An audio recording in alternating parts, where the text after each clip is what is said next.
Alrighty, and we are concluding our MRS-1 project. And how we're concluding our MRS-1 project is we are building an Army caboose. So we're going to talk about how we're going to convert this into a caboose. And of course I wanted to show the decals of the MRS-1. And that's next on Psycho for Tyco. From Tyco, of course.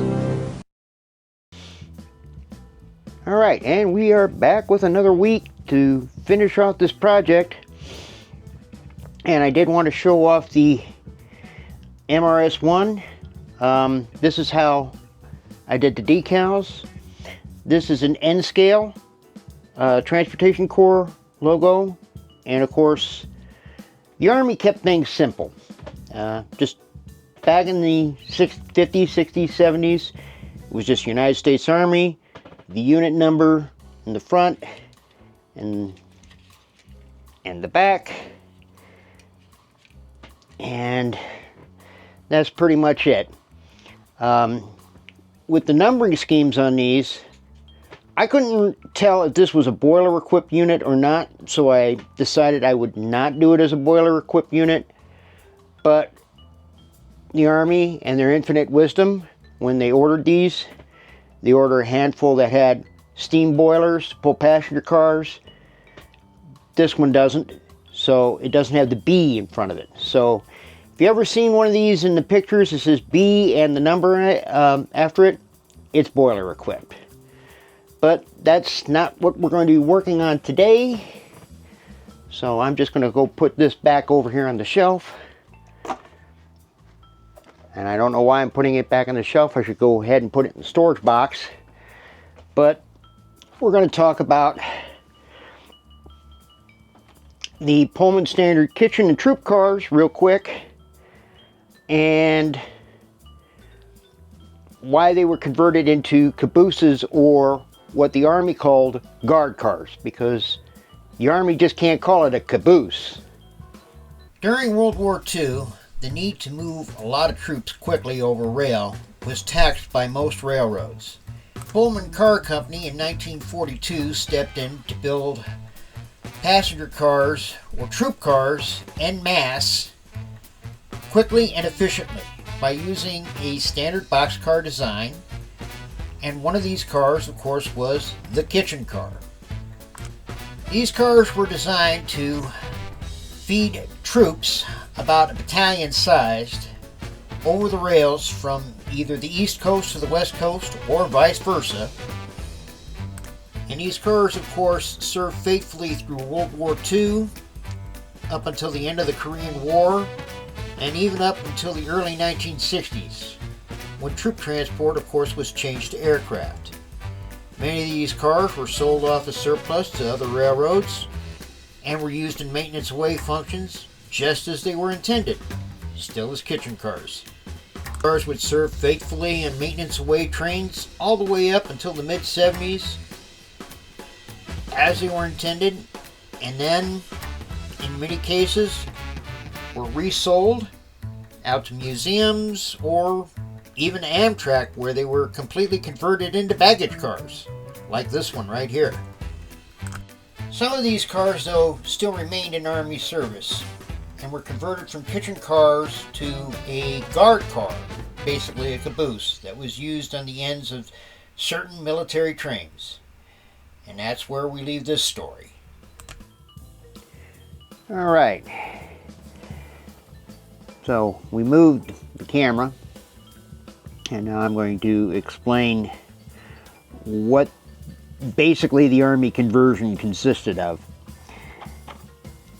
What they basically did is they removed some of the cooking apparatuses. So like the stovepipe was removed, this was removed, the kitchen apparatus in the back here was removed, and these windows were blanked over. I'm not sure if these windows were blanked over, but we're going to blank them over anyway.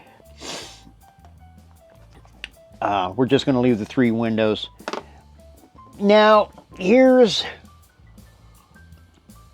And yes, I'm having my coffee. Now here's the biggest question. I think it's been in everybody's minds that hasn't put it in the comments section. If the channel's called Psycho for Tyco, why is it lately I've been doing non-Tyco cars, non-Tyco locomotives? Well, for one, my hobby is model railroading, obviously. And I find some unique things that I need to modify or convert. However,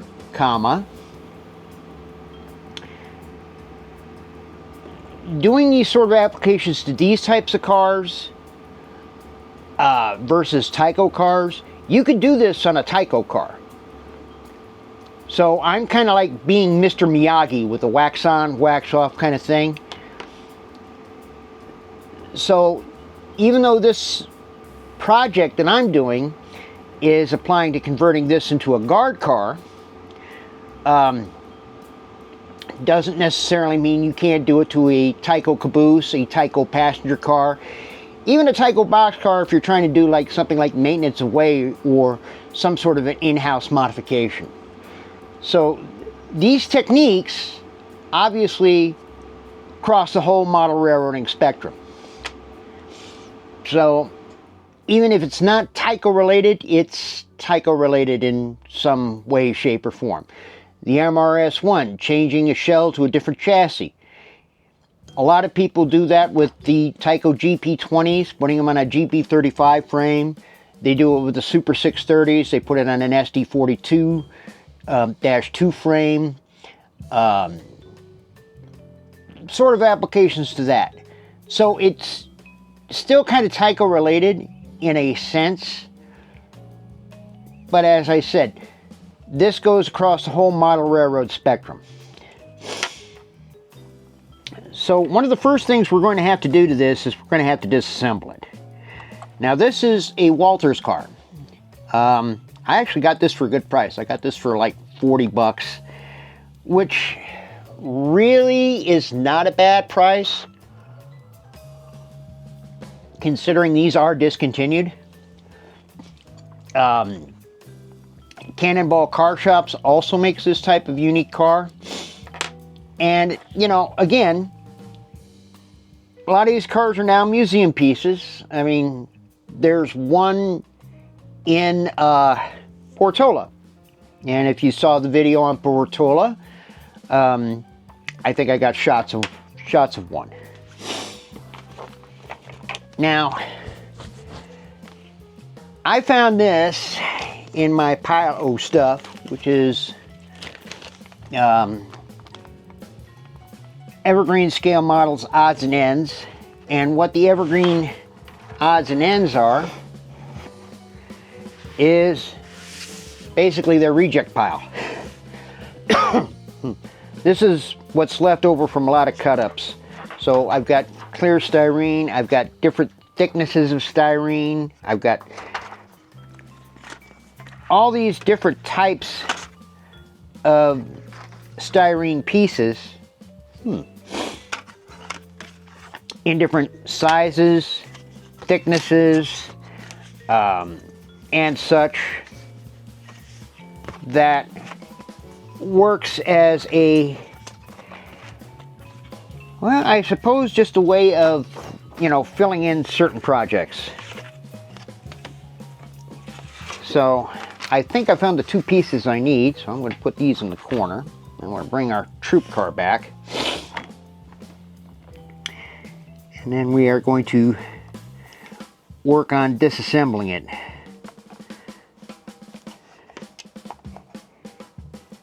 And seeing if I can take off some of the detail parts. Now I think we will start with removing the trucks. Now from what I have seen on the 3 preserved guard cars that are in museums, looks like most of them retained their trucks. So we're going to do that as well.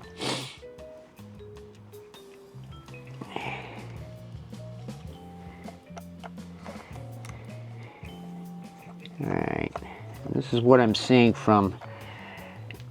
I've noticed something with Walther's models too. They are over-designed. We all saw the simplicity of taking apart the Tyco cars and how easy it was with this, and taking apart the Tyco locomotives. And it's like with Walther's, I've got 11 billion screws and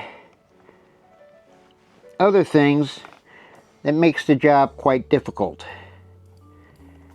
Alright, I gotta see if this is separate or not. Maybe, I don't know.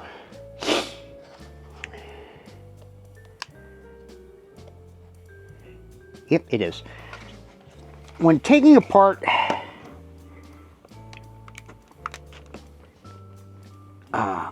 railroad cars, and I don't care what scale it is, the key word is to be careful, because you're really trying not to mess things up.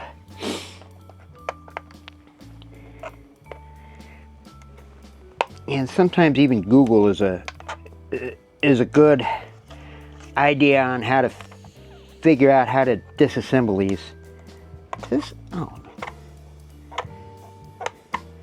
So with this, I'm just kind of running a screwdriver under the roof, and that seems to be working.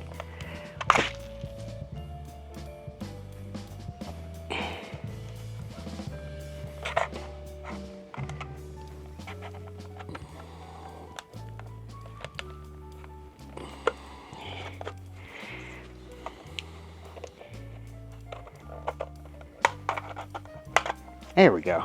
Okay, it looks like we've got 4 tabs.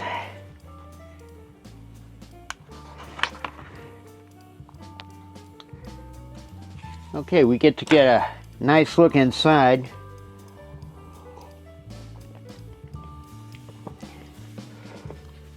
Now it looks like it was pretty decently detailed. We'll take that detailing out here.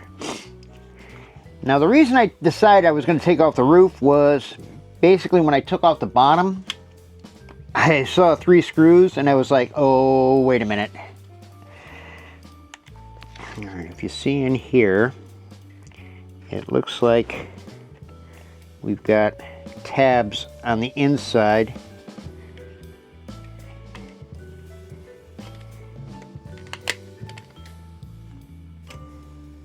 Interesting. This may make our project easier for this particular model, or it may make it harder. I don't know. And so there's the inside. Kind of interesting. It shows all the kitchening details. I'll fix that up with a little plastic welder.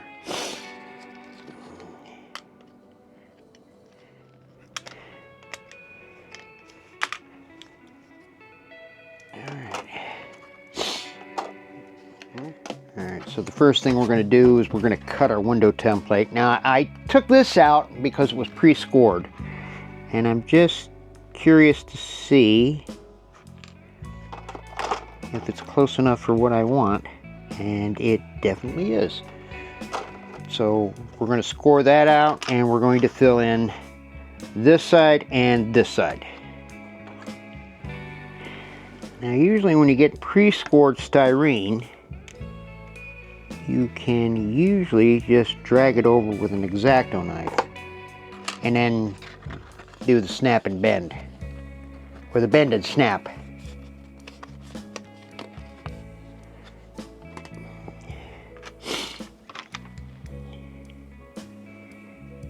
And yep, that's going to work the way we want it to. All right. I'm also going to have to take these off for painting purposes, because when the Army repainted these, They repainted him in like an olive drab. So this type of color did not remain. And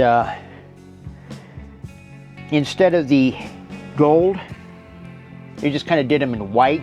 Although in the Portola Museum, the one that's there is used for the Air Force. So we're going to mark this off.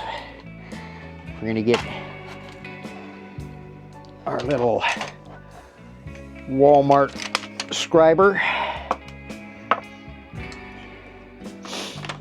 And we're just going to plate over the windows. So the first ones we're going to do is we're going to plate over 3.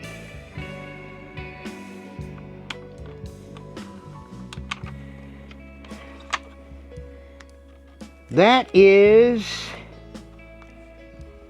really pronounced. So that thickness is a little bit too much.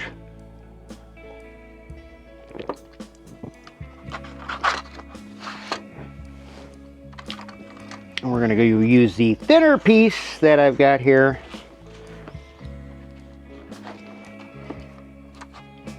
And try and do some measuring there. I don't know, this is thin enough. I might be able to use a cutter. Hey, nice.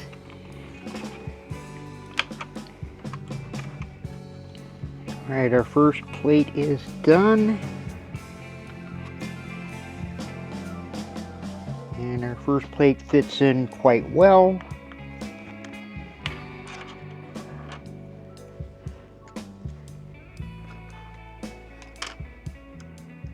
I think with the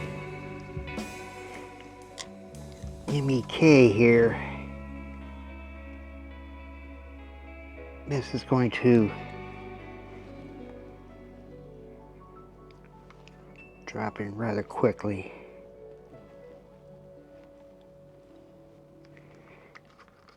Yep, and it seals right. All right, so we're going to do that for the next 3 here, and we're going to do this for the next 5 here.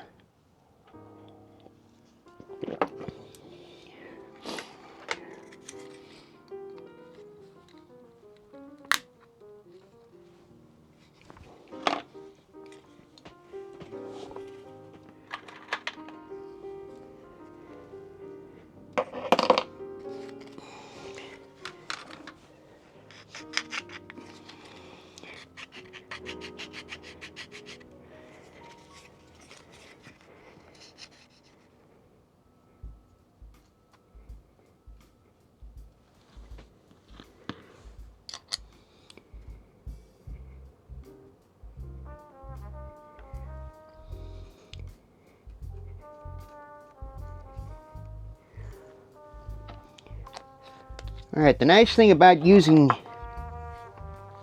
MEK like this over pre-painted parts is I can kind of paint without painting and blend the paint in.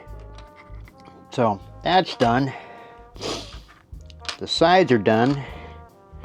I've got to pop off the diaphragms on the ends, which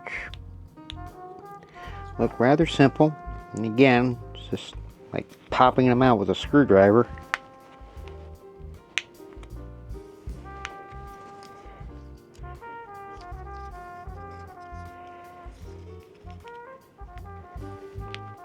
And then popping out the window enclosures.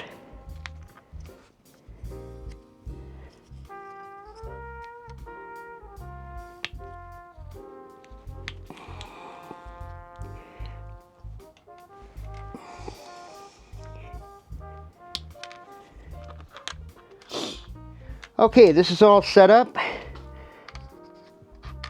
and we're going to go ahead and we're going to go outside. We're going to give it a paint bomb, and then we're going to go ahead and apply the decals. I am going to use an olive drab paint for this, which I've got somewhere, but any sort of olive drab is going to work on this. I guess while I'm at it, I ought to put that back on as well. So we're going to do all that. We're going to paint it, we're going to reassemble it, and we're going to use the remaining K4 decals. Many hours later. Alrighty, I think we could call this a complete project. So this is literally an evening project done. But I got to paint the olive drab. I've got the logos done from K4, and then I've got a few that were microscale. And there you have it. That's about all the conversions that need to be done. I've finished one side of this, and I'm not even going to give it a coat because the solva set has dropped in very nice. And so there we have it, folks. A simple conversion from a kitchen car to a guard cart or a caboose. And like I said earlier, you don't have to apply this just to a Walters kit, but you can also apply this to, well, basically any kit for any sort of aftershop, surplus, or museum type of setup. But yeah, this is all set for my tourist train / troop train, and that kind of concludes this project and this group segment, and we're going to move on to other things. And until then, I am Psycho for kit bashing and Walters and Tyco and whatever else comes up in the model railroad world. Hey friends, I know you're at the end of the video and all that, but I just wanted to give a quick shout out that if you're in Carson City or any of the surrounding neighborhoods, come on down to Mills Park where the Carson City Railroad Association, my model railroad club, happens to be at. We've got both HO scale and N scale. We run modular displays. We also have, during the summer months, a 2-foot tourist railroad that kind of goes around half the park.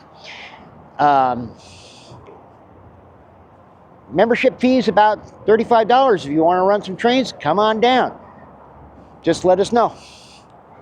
Link in the description, and the link is right here at the bottom. And have a good one. I'm Psycho for Tyco. We'll see you next time.